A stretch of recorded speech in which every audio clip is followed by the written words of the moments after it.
Avant l'aube, 5 jours ont suffi. La tension a basculé. Un dossier évoque 100 millions de francs CFA, des canaux chiffrés et l'extradition réclamée de Paul-Henri Damiba au moment où le Togo garde un silence calculé et où la France rappelle des accords de défense, transformant une querelle judiciaire en crise régionale sous les regards de l'art du Sahel. Entre l'appel à frapper vite et la stratégie longue, que doit protéger Ibrahim Traoré, l'honneur des siens, ou la preuve qu'aucune provocation ne l'emportera demain. Derrière les cartes d'état-major, chaque option, incursion, blocus, opération nocturne, porte le même risque, offrir un prétexte. Cette analyse promet une chose claire, comprendre pourquoi une affaire d'extradition est devenue un test de souveraineté pour tout le Sahel, et ce que chaque silence coûte réellement.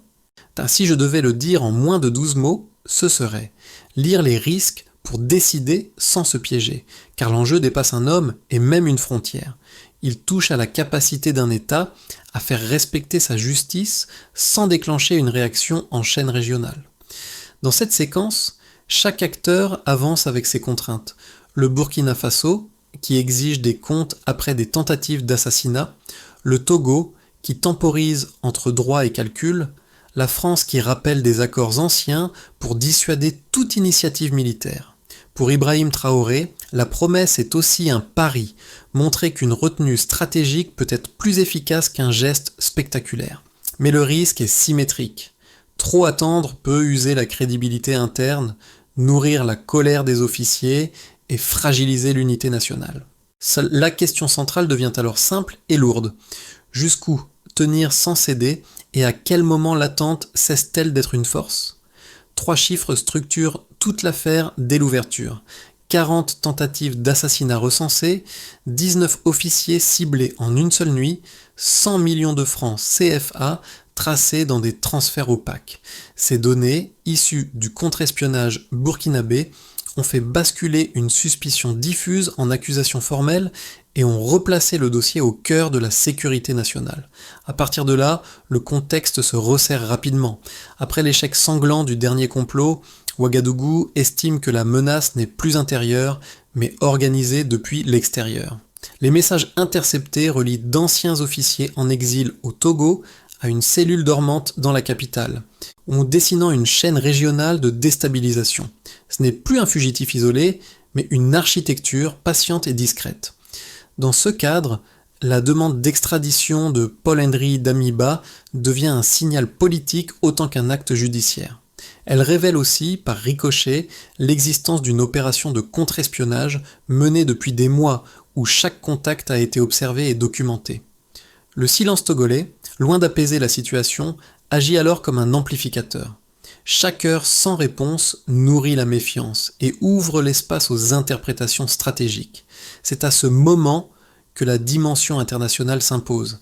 La France invoque ses accords de défense régionaux pour avertir qu'une intervention non autorisée serait perçue comme hostile.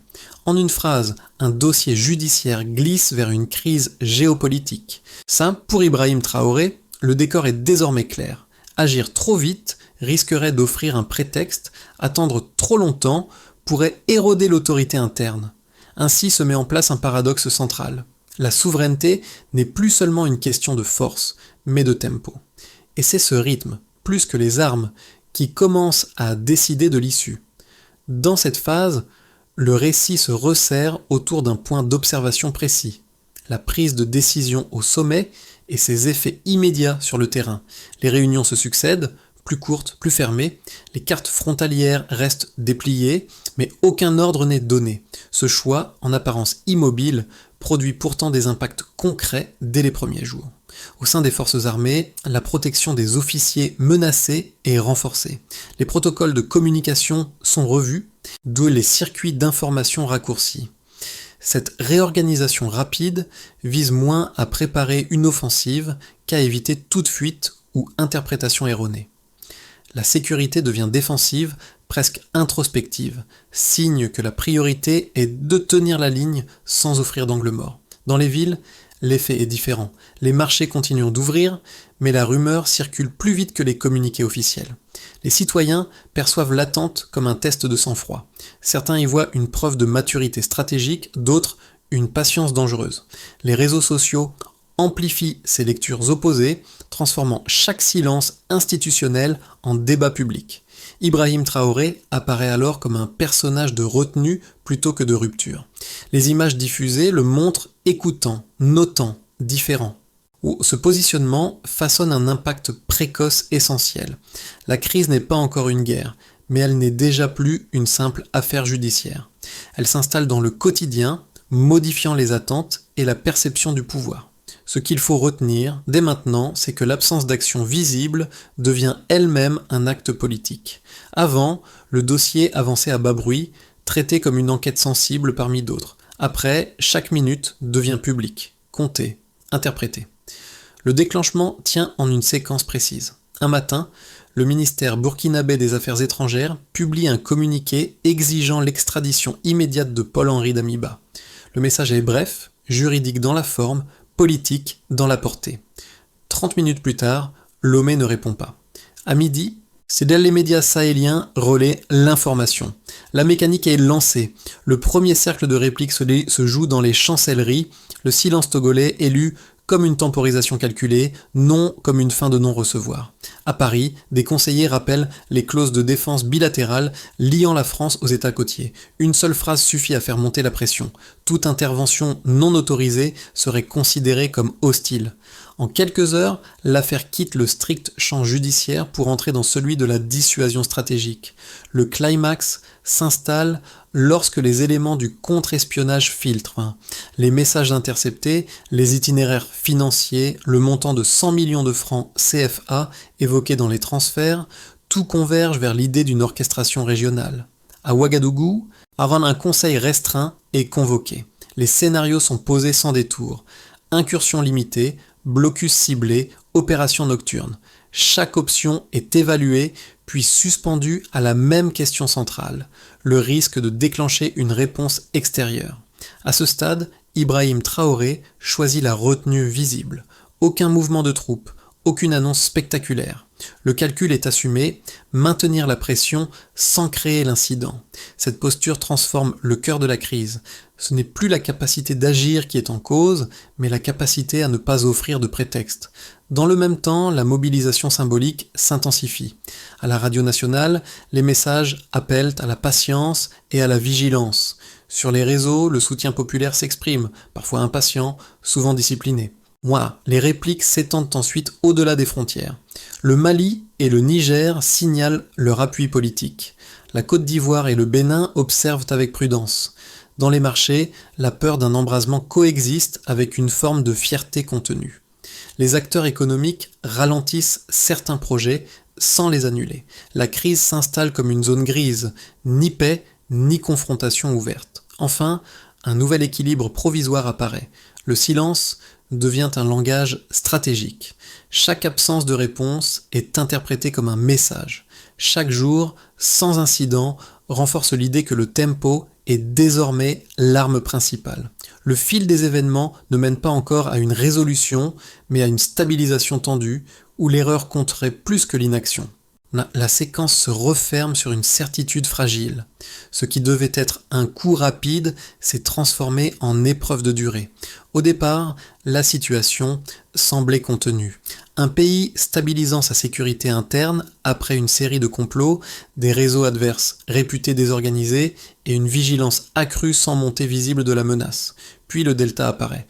En quelques semaines, les indicateurs changent de nature et d'échelle, transformant une alerte ponctuelle en dossier structuré. Le basculement est mesurable. D'abord, un chiffre s'impose, 40.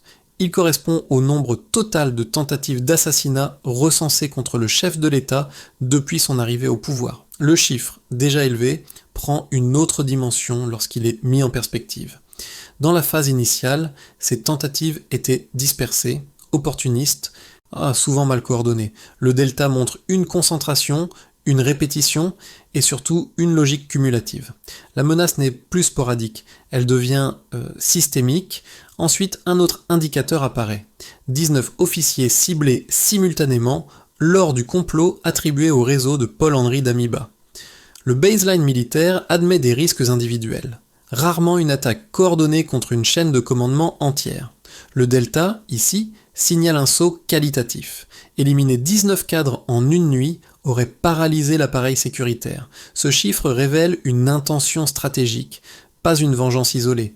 Une troisième donnée complète le tableau, 100 millions de francs CFA. C'est le montant identifié dans les transferts moins financiers liés à l'opération. En baseline, les financements de réseaux clandestins sont fragmentés, difficiles à tracer.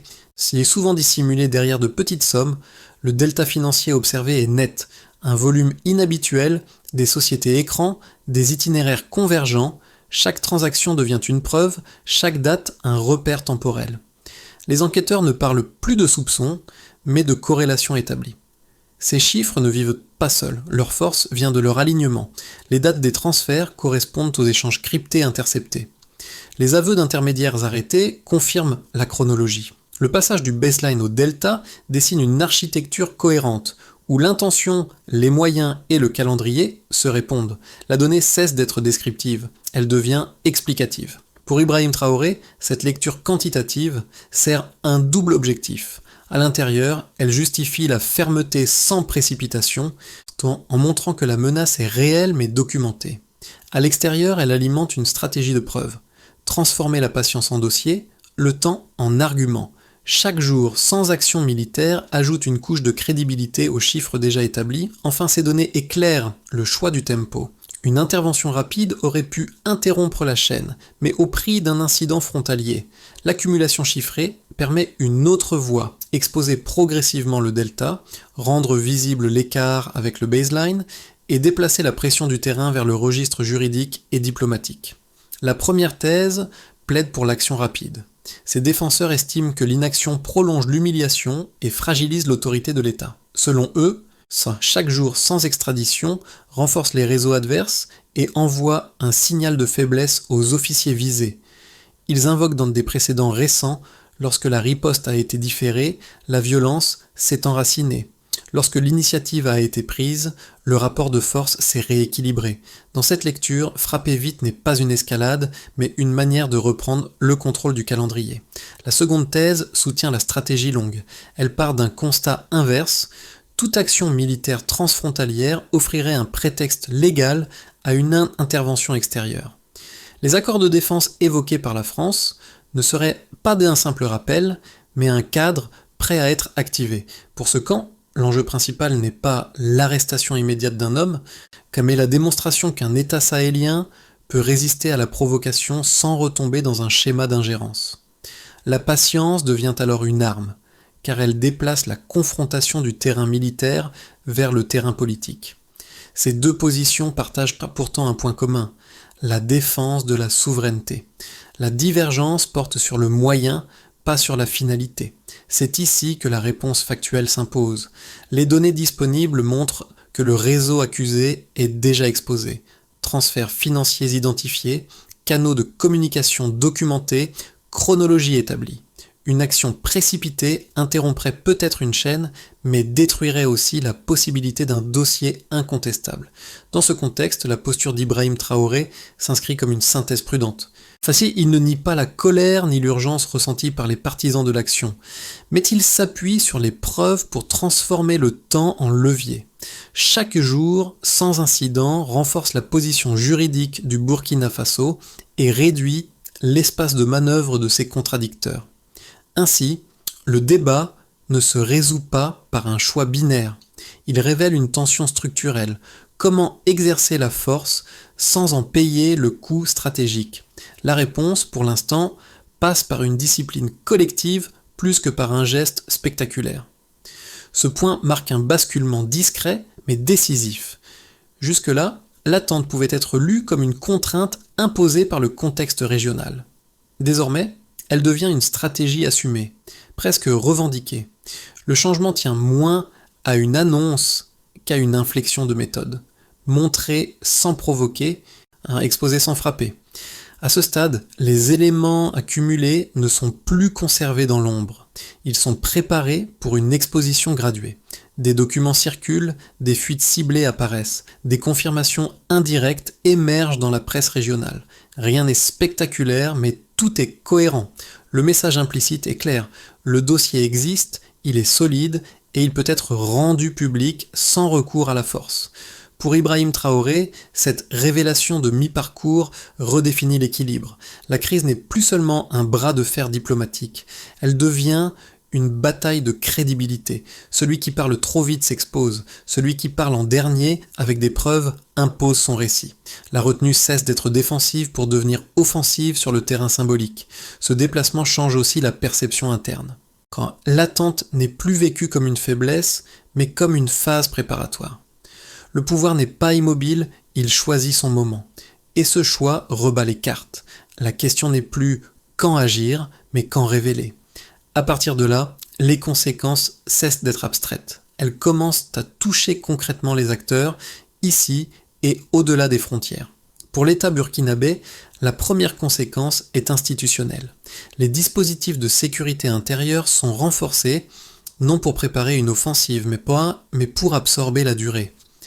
Les officiers visés bénéficient d'une protection accrue, les circuits de renseignement sont resserrés et les procédures de communication sont revues afin de limiter toute fuite. Cette réorganisation silencieuse a un effet mesurable. Elle réduit les angles morts et stabilise la chaîne de commandement, tout en évitant l'image d'une mobilisation agressive.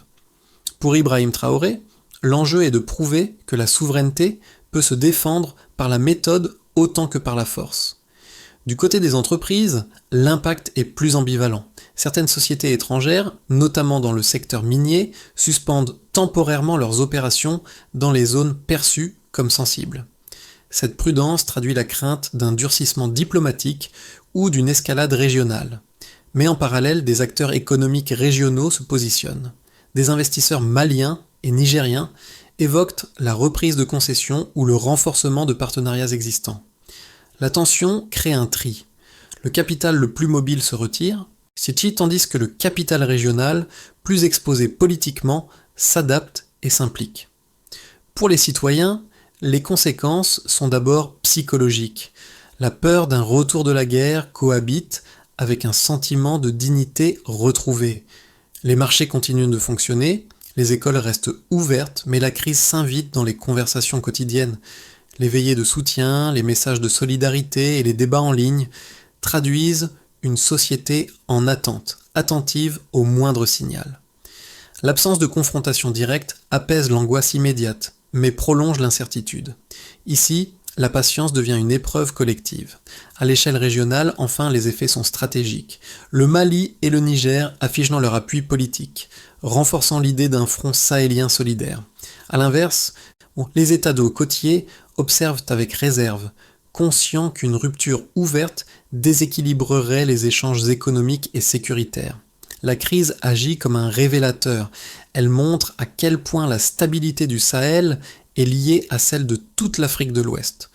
Un incident isolé pourrait avoir des répercussions bien au-delà des frontières concernées.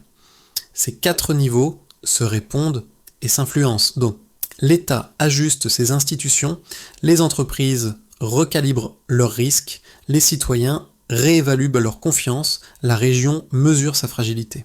Ensemble, ils dessinent une réalité concrète. La crise n'est plus théorique. Elle façonne déjà les comportements, les décisions et les attentes. La question n'est donc plus de savoir si cette stratégie a un coût, mais qui le paie en premier et pour combien de temps. Dans le scénario de base, la dynamique actuelle se prolonge. Si les échanges diplomatiques continuent sans avancée décisive, alors la crise s'installe dans une forme de normalité tendue. Le Togo maintient une neutralité prudente, la France conserve une posture d'observation vigilante et le Burkina Faso consolide ses alliances sahéliennes. Le dossier d'extradition s'enlise dans des procédures, mais la stabilité interne tient. La conséquence principale est une guerre froide régionale où chaque mot pèse plus qu'un mouvement de troupes et où la discipline du tempo devient la clé de la crédibilité. Dans le scénario optimiste, la pression combinée de l'opinion publique et des partenaires régionaux produit un déplacement. Si les preuves accumulées sont reconnues comme suffisantes et politiquement coûteuses à ignorer, alors une coopération judiciaire devient possible. L'extradition est acceptée, un procès public s'ouvre et l'acte devient un marqueur de souveraineté régionale. La diplomatie sahélienne en sort renforcée et les cadres d'intervention extérieure sont réévalués. Pour Ibrahim Traoré, L'effet serait symbolique. Transformer une crise en démonstration de méthode sans recours à la force. Le scénario pessimiste repose sur l'accident. Si un incident frontalier survient, un tir mal interprété, une patrouille déplacée, un drone identifié trop tard, alors la mécanique de dissuasion peut s'emballer. Les accords de défense sont activés, les lignes se durcissent et la confrontation devient difficile à contenir. Dans ce cas, la fracture serait multiple, diplomatique, économique et symbolique. Les efforts accumulés seraient effacés par un seul événement non maîtrisé. Ces trois trajectoires ne sont pas des prédictions, mais des cadres de lecture. Elles rappellent une même exigence, la cohérence entre les actes, les preuves et le récit. La recommandation de fond est simple, pensez la crise comme un processus, pas comme un moment. Car dans ce type de configuration, la victoire ne tient pas à la vitesse, mais à la capacité de traverser le temps sans perdre le sens. Pour le premier groupe, celui des citoyens directement exposés à l'instabilité, l'impact se mesure dans la vie quotidienne. Les décisions prises au sommet influencent des gestes simples. Ouvrir un commerce, envoyer un enfant à l'école, traverser un poste de contrôle. La stratégie de retenue vise précisément à préserver cette normalité fragile. Comprendre cela, c'est voir que l'absence de guerre visible est déjà un résultat, même s'il est silencieux et précaire. Le second groupe concerne les acteurs économiques et professionnels. Entrepreneurs locaux, travailleurs du secteur minier, transporteurs régionaux suivent la crise comme un indicateur de risque. Une escalade brutale signifierait des ruptures immédiates, là où une tension contenue permet des ajustements progressifs. Pour eux, la question n'est pas idéologique mais pragmatique.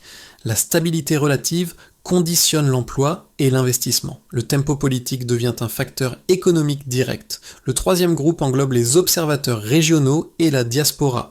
Leur regard est souvent double, solidaire mais inquiet des conséquences à long terme. Ils évaluent la capacité d'un État sahélien à affirmer sa souveraineté sans s'isoler. Cette crise sert alors de test collectif à observer bien au-delà des frontières nationales. Elle nourrit des débats sur la manière de rompre avec des dépendances anciennes sans provoquer de nouvelles vulnérabilités. À ces trois niveaux, une même interrogation relie le spectateur au récit. Comment juger une stratégie qui privilégie la patience dans un environnement habitué aux réponses rapides? La réponse n'est pas uniforme. Elle dépend de l'horizon de chacun, de son exposition au risque, de sa tolérance à l'incertitude. Ce lien avec le spectateur n'est pas émotionnel au sens strict, il est cognitif. Il invite à déplacer le regard, à mesurer les coûts invisibles de l'action comme de l'inaction et à comprendre que certaines décisions se lisent moins dans ce qui arrive que dans ce qui est évité. La première étape repose sur la diplomatie persistante.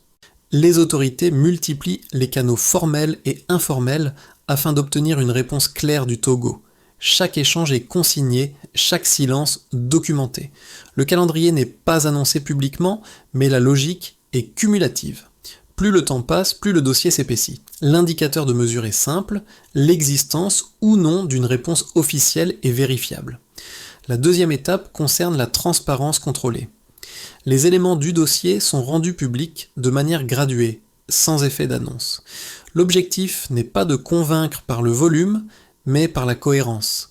Les documents publiés doivent être recoupables et datés.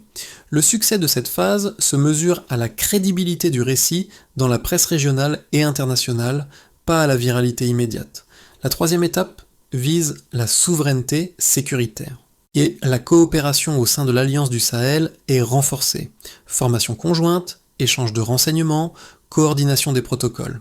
Cette action est continue et discrète. Elle se mesure par la réduction des vulnérabilités internes et par la capacité à prévenir de nouveaux complots plutôt que par des démonstrations de force visibles. La quatrième étape mobilise la société civile. Les citoyens sont encouragés à signaler les ingérences et à défendre les symboles nationaux avec discernement. La pédagogie prime sur la colère. L'indicateur ici est qualitatif. Maintenir la cohésion sans dérive violente ni stigmatisation. Pour terminer, la cinquième étape concerne l'unité narrative régionale. Les partenaires sahéliens s'expriment d'une seule voix afin de réduire les interprétations contradictoires. Pour Ibrahim Traoré, cette feuille de route transforme la patience en méthode et le temps en instrument mesurable. La réussite de l'ensemble ne se jugera pas à une décision isolée, mais à la capacité de tenir ce cap sans rupture. La scène revient presque intacte, un chef d'État marchant sous la pluie, entouré de soldats fatigués mais droits, observé sans discours excessif. Ce motif, apparu plus tôt, prend ici une autre épaisseur. Il ne symbolise plus l'urgence d'un pouvoir confronté à la menace, mais l'endurance d'une décision tenue dans la durée. Le temps a transformé l'image. Au fil des semaines, la crise a cessé d'être un événement pour devenir un État. Les marchés rouvrent chaque matin, les écoles poursuivent leurs cours, les discussions se déplacent de la peur immédiate vers l'attente raisonnée. Cette continuité n'efface ni le risque ni la tension, mais elle révèle une forme de maturité collective. La société apprend à vivre avec l'incertitude sans s'y dissoudre. Ibrahim Traoré s'inscrit alors dans un registre moins spectaculaire, plus exigeant.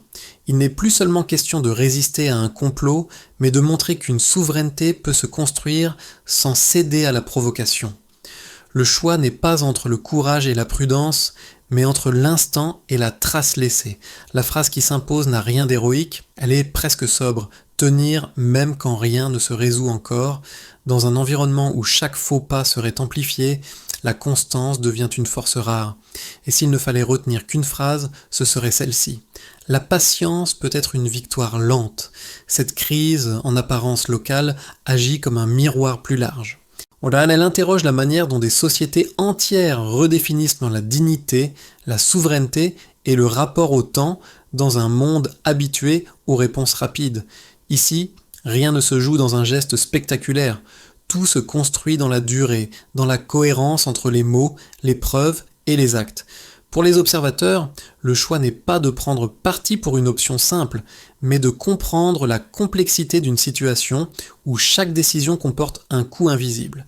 La retenue n'est pas synonyme de renoncement. L'action n'est pas toujours synonyme de solution. Entre les deux, il existe un espace exigeant, celui de la lucidité collective. Ibrahim Traoré, au centre de cette séquence, incarne moins une réponse définitive qu'un moment de transition.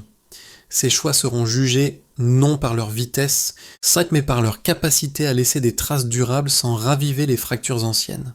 Ce critère dépasse un pays, une frontière, un dossier.